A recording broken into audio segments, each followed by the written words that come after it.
ะกับบรรยากาศหนาวๆเริ่มหนาวๆแบบนี้เนาะ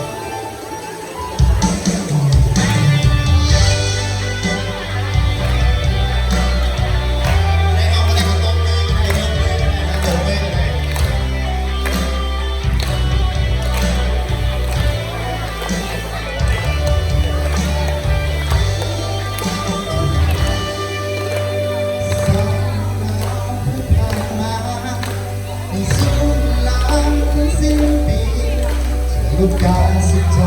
ดีและเป็นการที่หัวย้อนมาทางบนนิพพานสิ่งแสงวังวางกระทบสายตาส่วนให้เธอวันที่พระคริสต์เสด็จมา Merry Merry Christmas ขอส่งต่อด้วยความเสียงหวานลาวนาแสงงามเทศกาลยิ่งกว่าไม้ใหญ่